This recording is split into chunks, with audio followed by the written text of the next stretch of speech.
Hey everyone, Nathan here, Absurd Being. Okay, so in this video we're going to look at what Henri Bergson has to say about the intellect. And we've talked about this on and off in different videos before, but in this video I just want to focus on it, drill down into it, and really see what Bergson thought about the intellect.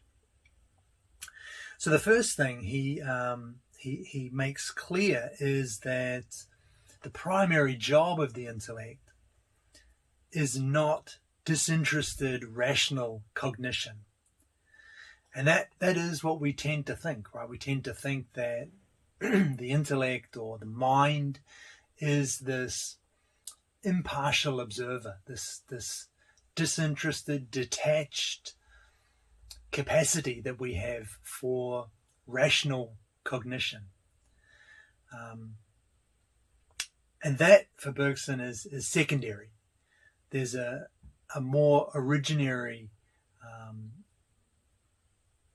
purpose, I guess, for function for the intellect, and that is the manufacture of unorganized artificial objects.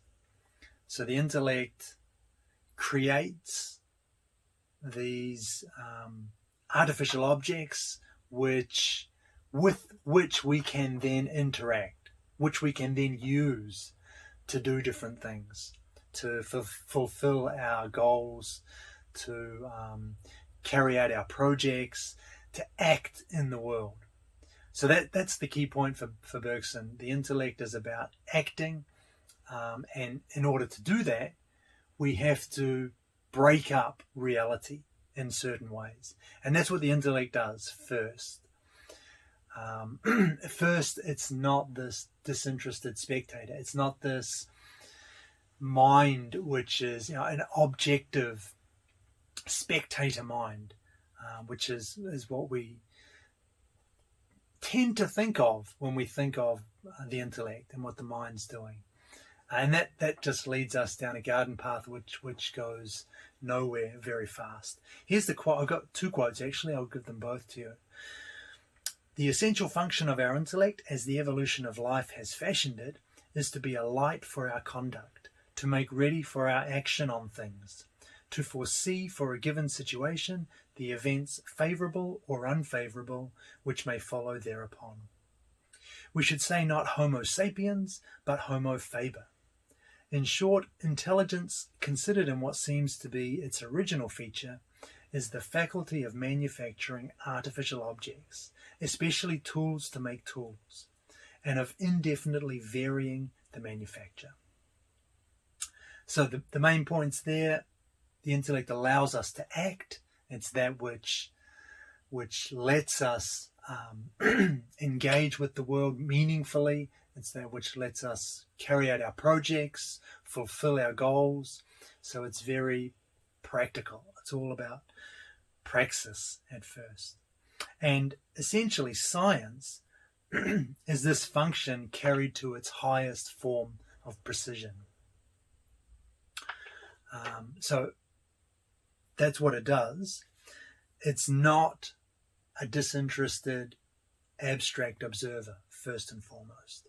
And there are three insights that Bergson makes concerning the intellect as he's described it here. The first is that the intellect can only form a clear idea of the discontinuous.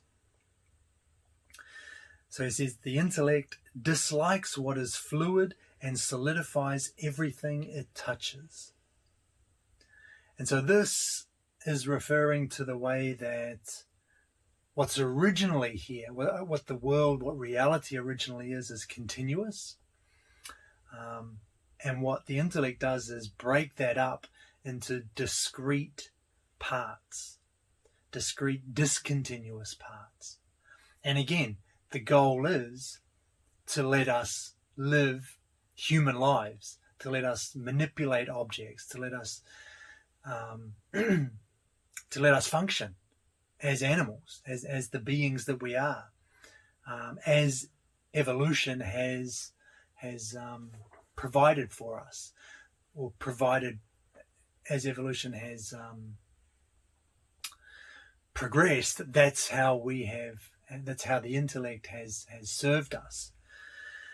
So it's breaking up that continuous whole. The second insight is that the intellect only sees immobility. And the quote, "If the intellect were meant for pure theorizing, it would take its place within movement, for movement is reality itself, and immobility is always only apparent or relative. But the intellect is meant for something altogether different. Unless it does violence to itself, it takes the opposite course. It always starts from immobility, as if this were the ultimate reality. When it tries to form an idea of movement, it does so by constructing movement out of immobilities put together." And this is really beautiful. This is just a great idea, I think. So the intellect's only concerned with where the discrete object that we've carved out of the continuous whole, it's only concerned with where that object is and with where it's going. Why? Because that's the intellect's office. That's its charge. That's what it does.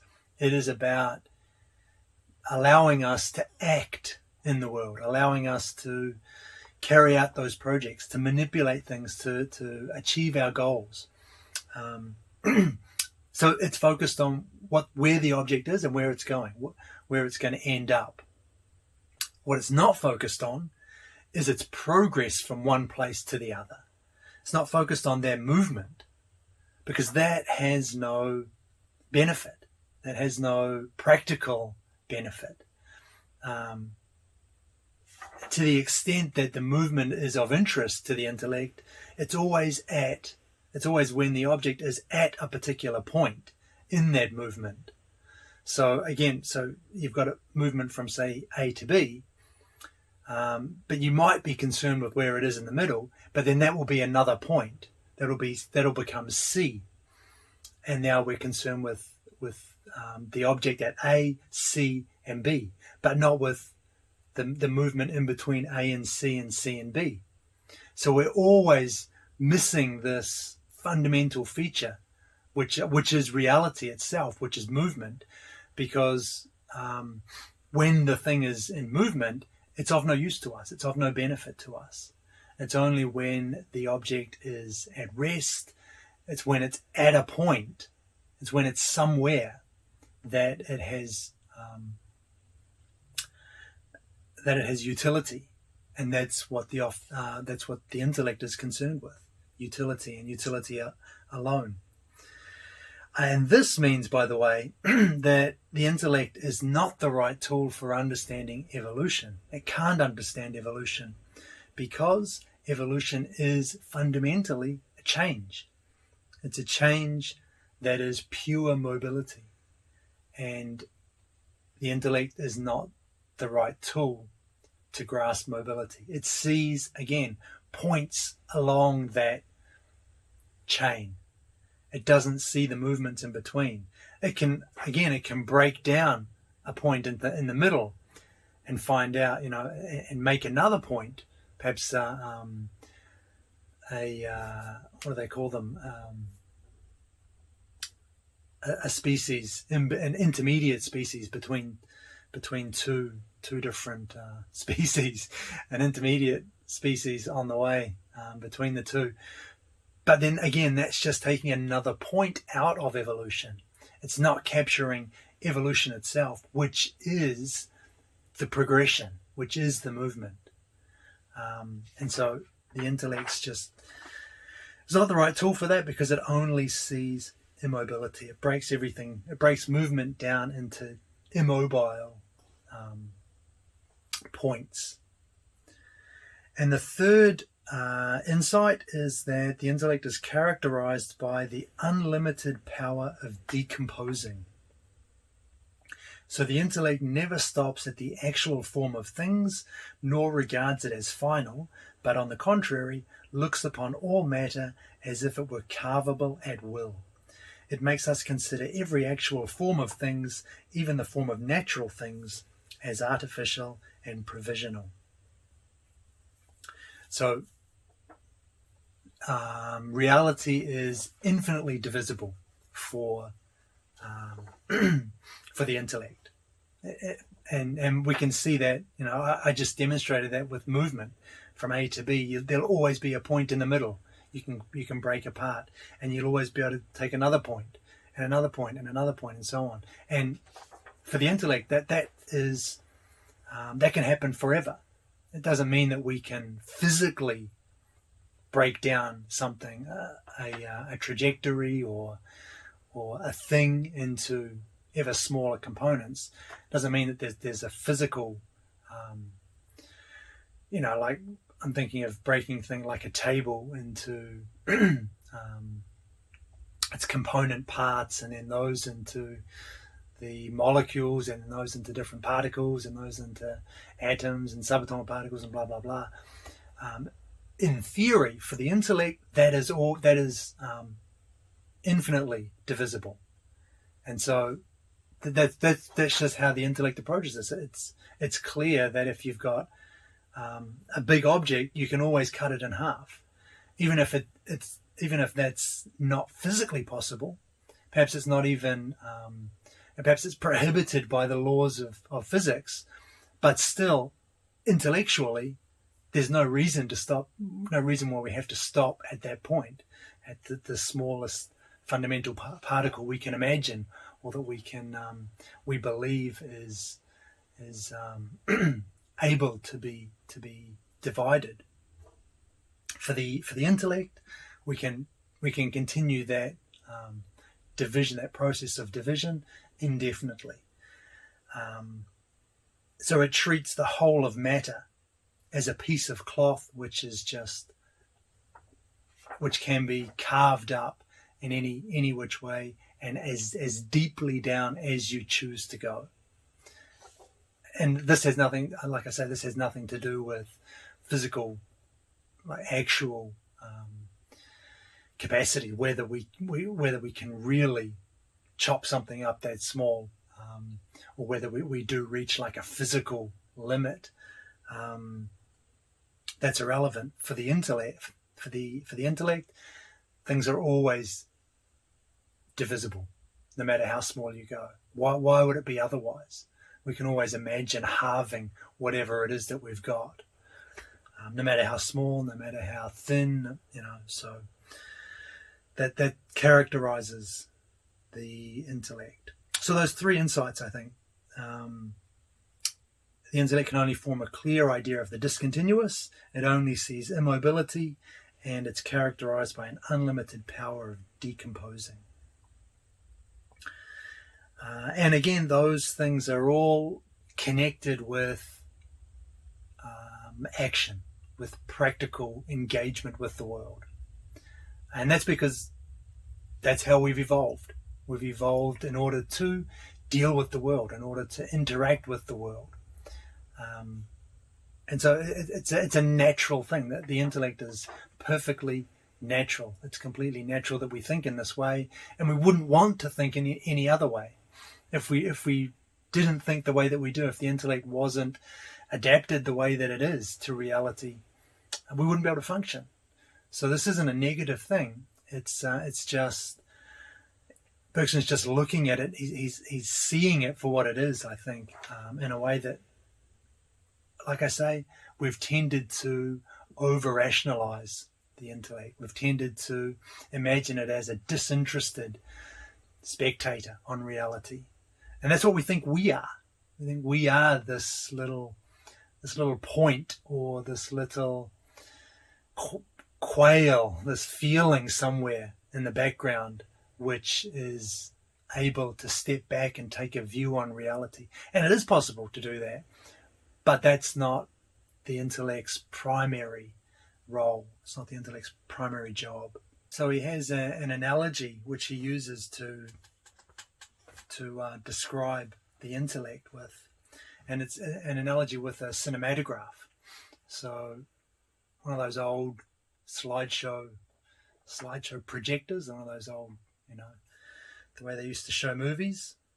So obviously the analogy, with a cinematograph, you're showing static pictures, static photos, but in rapid succession, so that it seems like the image is moving. And that's exactly the way the intellect approaches reality. It treats reality as a sequence of fixed frames, sequence of fixed units or moments or lengths, which of course can be any arbitrary length or size that you want, but that's how the intellect breaks up the world. And that's the only way the intellect can do it, because that's what the intellect's all about. That's how it functions. Which isn't to say that we can't imagine anything different. Of course we can, but we can't cash it out in intellectual terms. We can't rationalize it.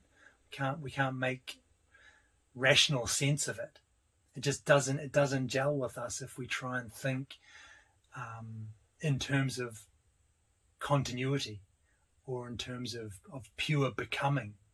We're always dissatisfied with explanations like that, because the intellect's not able to grasp each point. It's not able to pick apart this totality and put the pieces in and see how they all fit together, because there are no pieces. And that's why I think a lot of the things that I talk about and the things that I write about seem dissatisfying, I think, to people who read them, because they go beyond the intellect. They ask you to understand the world in a way that differs from the way that you naturally want to understand the world and try to understand the world. So we naturally feel comfortable when we get an explanation that breaks up the world into certain parts. And if you can explain it in that way, then we feel satisfied. The intellect is kind of appeased, right? It makes sense to us. But if you get a description it talks about a continuity, something that's continuous, no end, no beginning, then we just kind of balk at that idea. It's like, well, that doesn't make sense. That can't be true. What does that mean? It doesn't mean anything.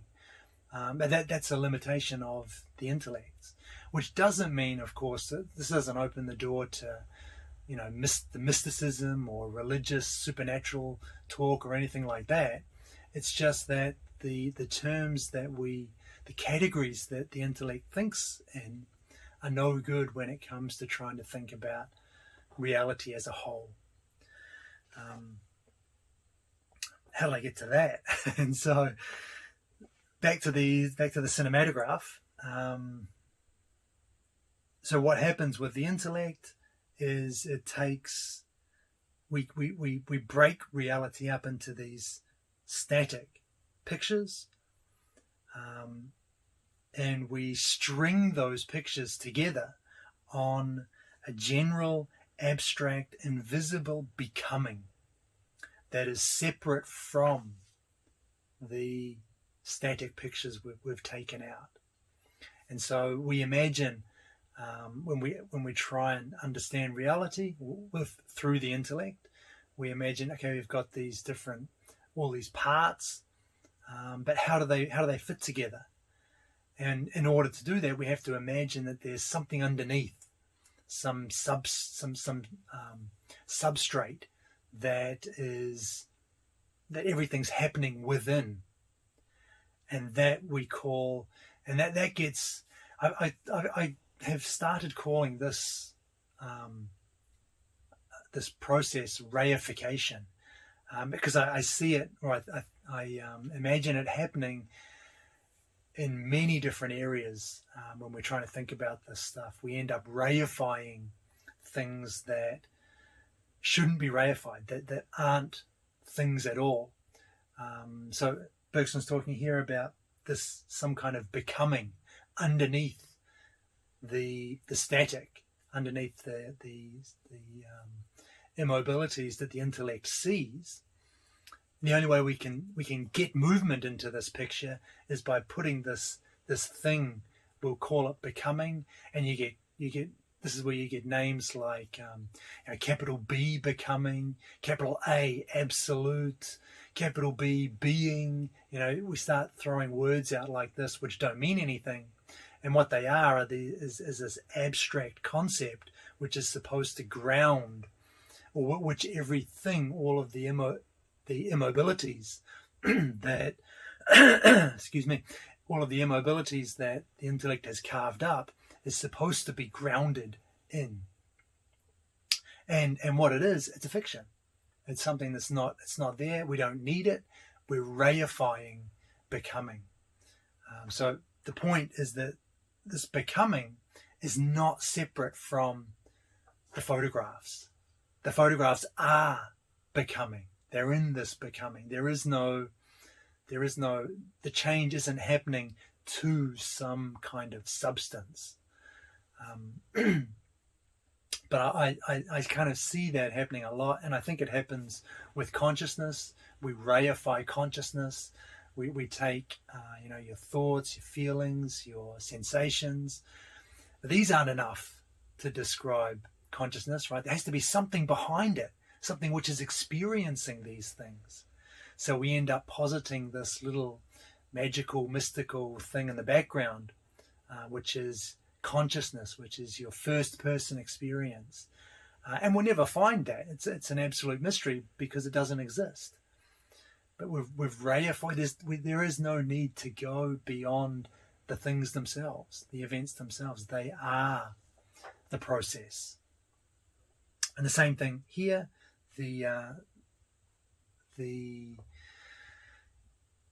events that we see, that we break the world up into, the objects that we break up, that we've broken this continuous whole into, they are the becoming. There is nothing underneath them. But yeah, that's kind of, anyway, that's the analogy. I've drifted off on a couple of different tangents with that. So the kind of the point of the cinematograph analogy is that you've got those static photographs being replaced one after the other, but that's all there is, right? Just static pictures. And so we can think, there is no movement there. The movement is an illusion. All that we have are the static photos, and we can transfer that way of thinking into reality and say, well, along with Zeno, movement is an illusion. All there are static frames, discrete units, which the world is fundamentally made up of. So movement's an illusion. And in the same way that we see with the cinematograph, you've got the static photos, movement's an illusion. But for Bergson's point here is that there is still movement even with the photos. The movement has just been pushed back into the machine itself, where the photos are being replaced one after the other. So the photos there is still genuine movement in the back, but it's hidden from us. It's in the machine itself. And we miss that when we're thinking that all there are the static photos, because that's not all there are. There is movement fundamentally. There's genuine movement taking place in the back of the machine, and so we can be deceived by this way of thinking. So I think the cinematograph analogy works on a couple of levels. First, it's the way that the intellect operates. It breaks the world up into static frames, which it then tries to put side by side, and never finds movement in doing so. And secondly, it shows us the way that when we focus on the static, when we focus on the points in the trajectory, when we focus on the minutes or the seconds in time, or the milliseconds or the microseconds, whatever, no matter, the length is arbitrary. When we focus on that, we lose sight of the movement. But the movement's still there. It's just hidden in the back of the machine. or it's hidden in between those points that you've broken reality, the continuous whole, up into. So that's the way that's kind of the strength of the cinematograph analogy anyway for me. And he continues this by saying that our perception jumps from one arrangement of states to another arrangement of states, a rearrangement of states. And what we're doing is we're missing the movement in between. We're missing the way that those things have changed. And again, perfectly natural. It has to happen that way. If it didn't, we couldn't function. We couldn't live our lives. So there's nothing wrong with it. But it doesn't get to the nature of reality itself. And he compares this to a kaleidoscope, the way that, I don't know if you've ever seen a kaleidoscope. I can remember playing with one when I was a kid, but that was many, many moons ago. So, you rotate the cylinder, and the little coloured, what are they? Little coloured objects at the bottom of the cylinder. They rotate, and you end up with a different picture. You spin it again, and you get something different. And what we see is each of those static configurations. What we don't see is the movement in between them. So we're kind of leaping from one arrangement to another arrangement to the next arrangement, and missing the movement in between. And that is reality. That is what reality is. And so we're missing it because we're only focusing on parts of reality. We're plucking out scenes from reality and missing the whole picture. And by way of summary, I've got a quote: "The cinematographical character of our knowledge of things is due to the kaleidoscopic character of our adaptation to them." And that's a nice summary there, I think. So if we just take a look at the cinematographical model a little bit more, as it applies to two things: to extension, to the extended world, and to evolutionary becoming. So if we look at the extensive becoming, keeping this cinematographical model in mind, what we get are Zeno's arguments. And I've talked about them before, so I won't talk about them again. But you get that kind of paradox of how can there be motion, because at every point the thing is static, or there are different ways that Zeno works it. But we can see with the cinematographical model, with the analogy, we can see how this arises, because Zeno is missing the movement. If it's the arrow, he's taking the arrow at a point and saying, it's static, it's stationary at that point. And at any point in the arrow's trajectory, we can do that. We can take the arrow at that point and say it's stationary. But that's precisely to have missed movement itself. You've overlooked movement because you're breaking the movement down by immobilities. And you'll be able to do that forever. The problem is, then you get the paradox. How is there movement? And so extensive becoming then is kind of buried underneath the cinematographical approach that the intellect takes. But like I said, I've talked about that before. I won't go into that anymore. But the other one that's interesting is evolutionary becoming. So here Bergson asks, how can a child become a youth, and then an adult, and then an old person? How is that possible? These are merely possible stops imagined by us along the continuity of a progress.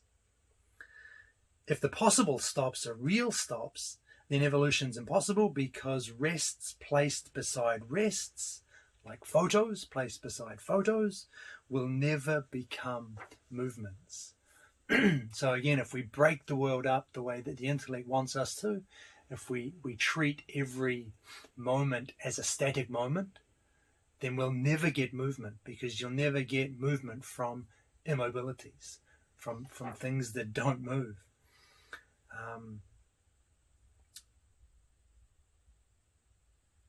So yeah, what these stages in a person's lifetime, when they're a child, a youth, an adult, and then an elderly person, they're not real stops.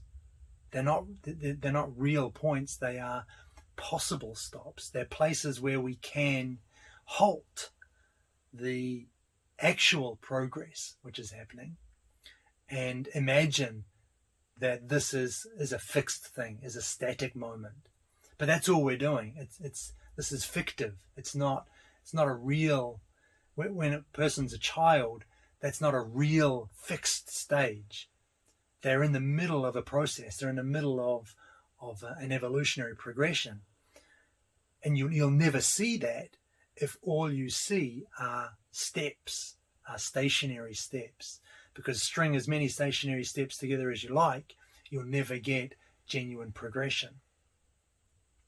And that's why you end up with these kinds of with so many problems in this realm in metaphysics, because we're thinking in terms of the intellect, which is trying to break things down, which is trying to compose wholes out of discrete static parts, and that's not the way to approach reality. And if we think about this evolutionary becoming with language, it becomes a little bit clearer what's going on. So when we say the child becomes a man versus there is becoming from the child to the man.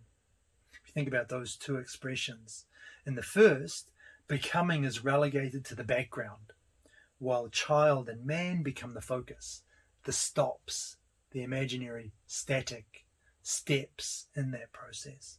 The child becomes a man, the focus is on the 2 points, the beginning and the end. And again, that's the way the intellect thinks about it. That's why, because that lets us manipulate things. It lets us do things in the world. It's all about that practical focus. But so here, with that, the child becomes a man. The movement, the becoming, happens in the back of the cinematographic apparatus, and has been reduced to merely flicking photographs one after another to imitate the movement of the real object. And that's what's happened here. The becoming, the change, the progression from in the child's life has been shunted into the back of the cinematograph. And so we don't see it anymore. All we see are the steps, one after the other. And we lose the movement. And again, the movement is the reality. So we lose an understanding of the real.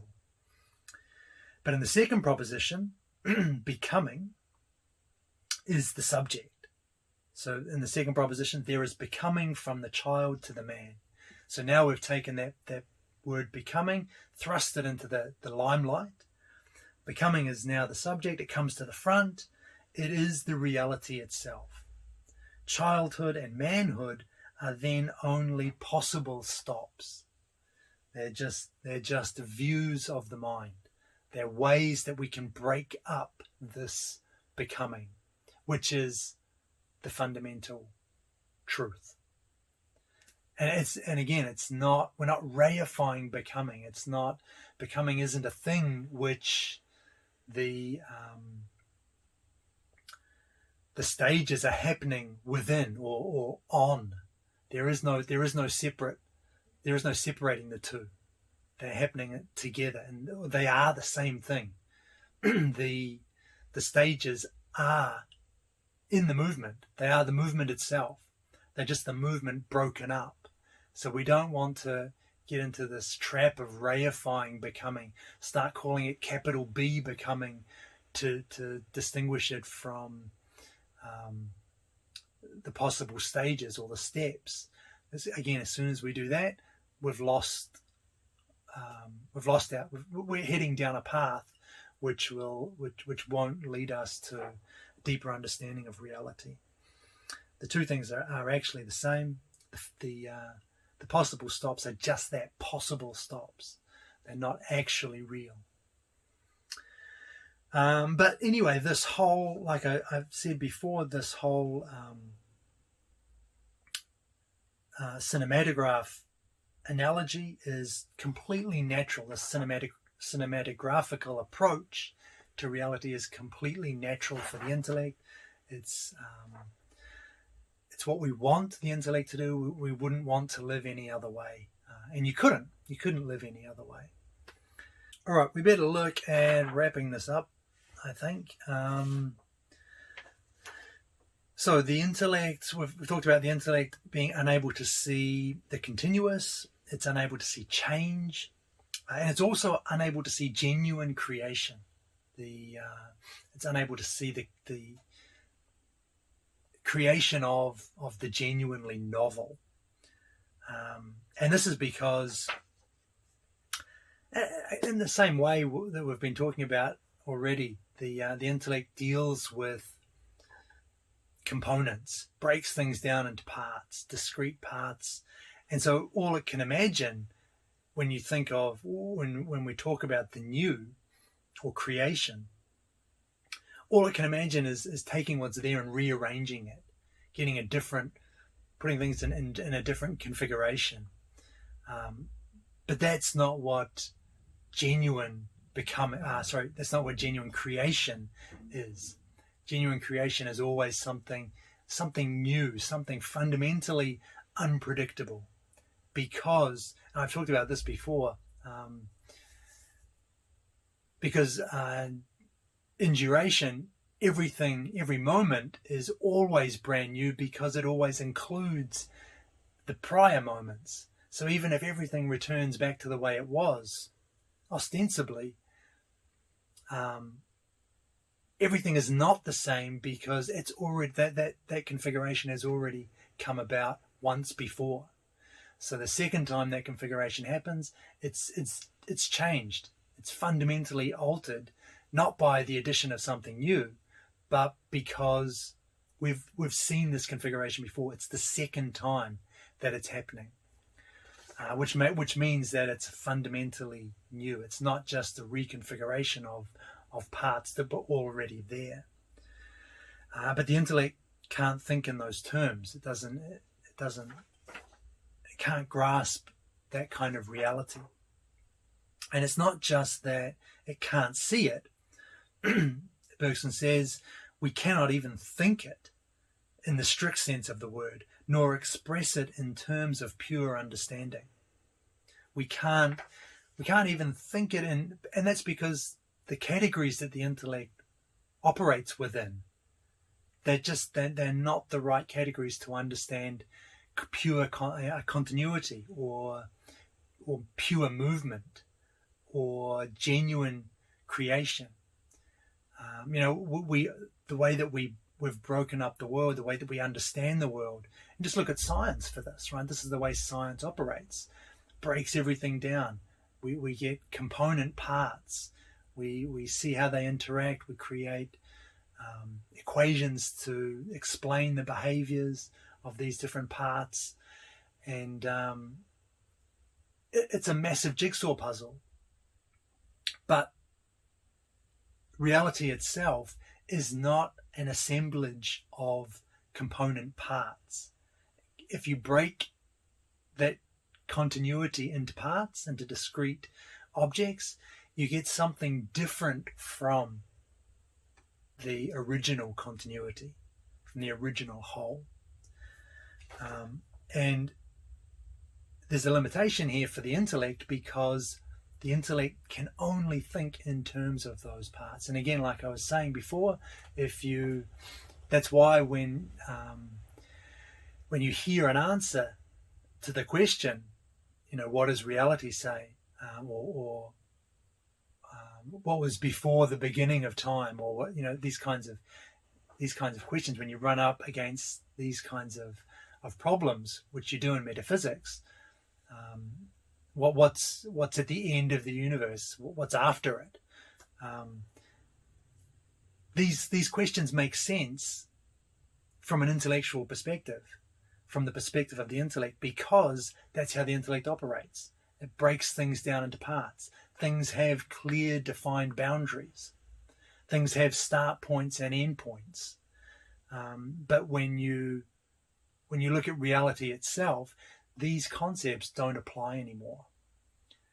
And these are the concepts that the intellect works with. And that's why I think when we get to a metaphysical truth, it will seem at first dissatisfying, because we can't make sense of it intellectually. We can't break it down analytically. It just doesn't fit into the categories that the intellect works with. And so that's a really interesting, it's an interesting aspect of this, that the intellect it's not only that it can't see it, we literally cannot think it, because the concepts that we use, the categories that we think within, are unable to grasp. It's not that they're unable to grasp it. That sounds like there's a bigger mystery that we can't get, but it's that they're the wrong tools for the job. Reality doesn't break down in the way that the intellect wants it to. So we always run up against this barrier where and we always have these questions, because that's how the intellect works. But there may just not be an answer, and it's not that there's an answer that we just don't know. It's that the question is inappropriate for this realm, for the metaphysical realm.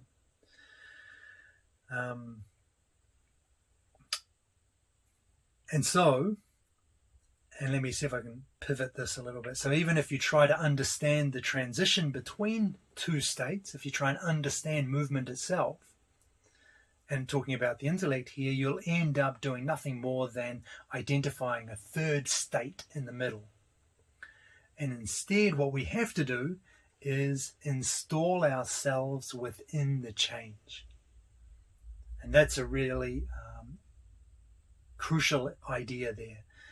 The only way we can understand these concepts is or reality, movement, change. The only way we can understand these things is to install ourselves within them.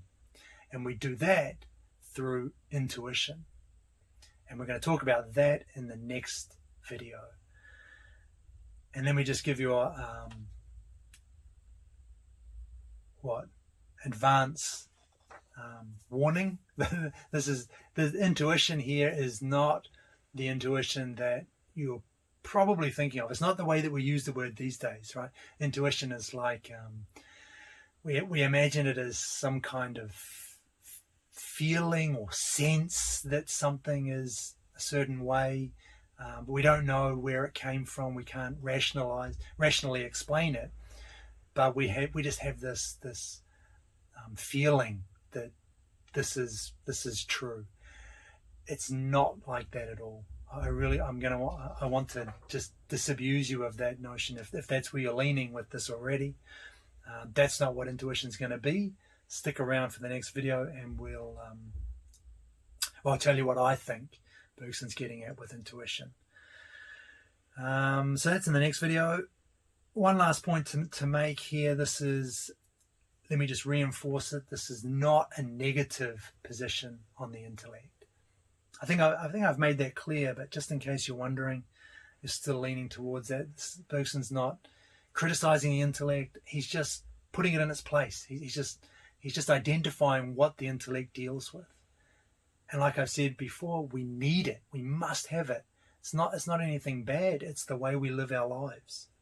Without the intellect, we'd be stuck, riveted to the external, the same way that animals are. Without being able to get outside that present moment. We'd just be locked, trapped in the extended world. So we're not thinking of the intellect as something bad, but it's not the right tool to use if you want to understand reality.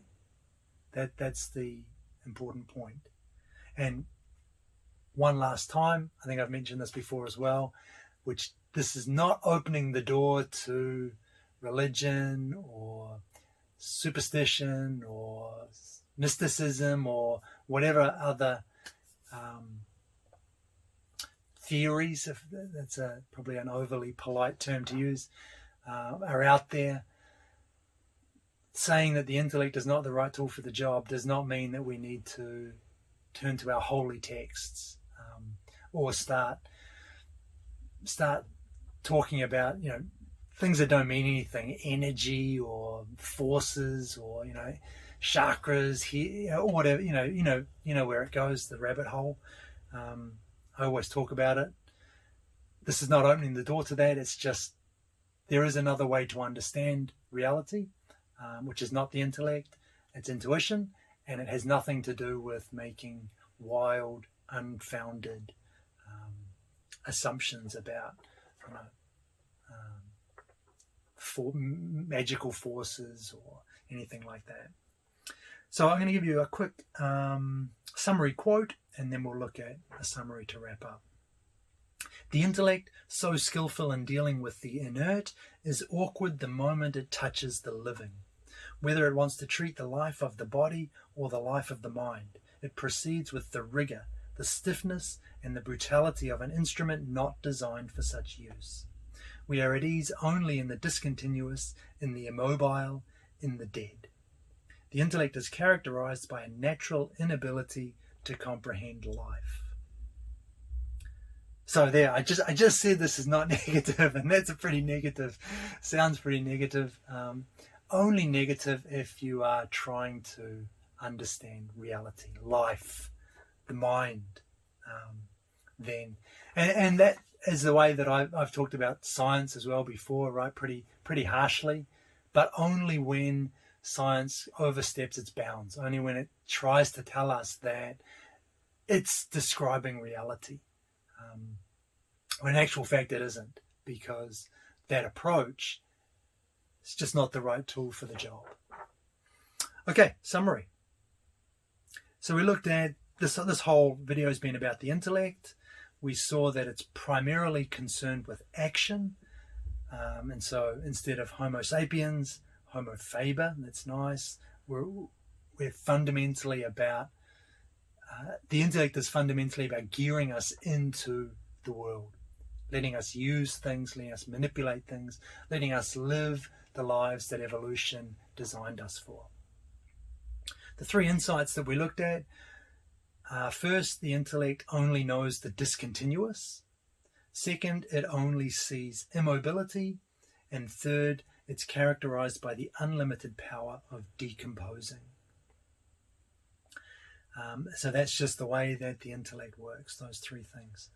Then we looked at the cinematograph analogy, the way that we think of, we break reality down into static frames, static photographs, which we imagine we can place side by side, and that tells us something about reality itself. But if we do that, we miss the movement which is going on.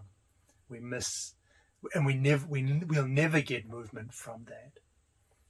And we looked at two kinds of becoming. We looked at extensive becoming, the way that things change in the external world, and that if we approach with this, with the intellect, we get Zeno's paradoxes. And we also looked at evolutionary becoming, which is life, and we saw again there that the intellectual approach shows us or runs up against the problem of having these static moments, static phases in a life, in the progress of evolution, which if we take those to be fundamental, we never get the actual progression of evolution. So we have to change the way we're thinking about this. Finally, I tried to emphasize this is not negative. It seems kind of negative. It's only negative if we're trying to use the intellect to understand life, to understand movement, to understand change. Then I get pretty negative about it. That's when I start criticizing science, when they start crossing over into kind of metaphysics and thinking that they're describing reality itself, when in fact all they're doing really is they're breaking reality down into novel ways and mapping relations between those discrete components, but they're not describing reality itself. They've missed reality in the same way that Zeno missed movement. And finally, the intellect is unable to comprehend life. For that, we need intuition, and that's where we're going to go to in the next video. Okay, cool. So hopefully that clears up something for you. I love this stuff. This is just, I'm just thoroughly enjoying breaking Bergson down like this. Oh, like a intellectual approach. I'm breaking him down. It's not, but yeah. So I hope you're getting as much out of this as I am. Anyway, thanks for watching as always, and I will catch you in the next video.